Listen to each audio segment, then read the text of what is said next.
ഓം ശാന്തി.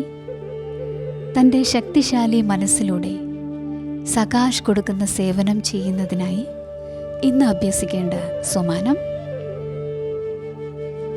ഞാൻ ആത്മാവ് ശാന്തി ദൂതനാണ്.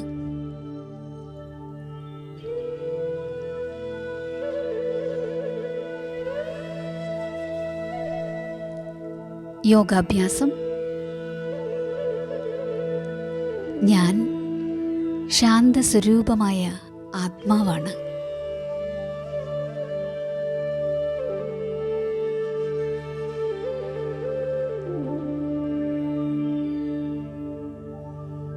ശാന്തിയുടെ സാഗരനായ ബാബയുടെ കൊടക്കീഴിലാണ് ഞാൻ.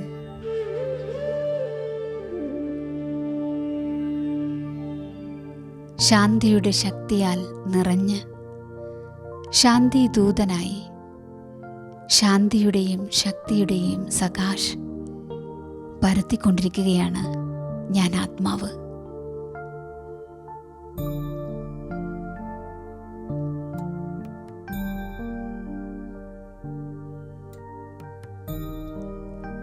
ഇന്നത്തെ ധാരണ: എവിടെ പോകുമ്പോഴും സദാ ശാന്തി ദൂതനാണെന്ന സ്മൃതിയിലിരിക്കൂ.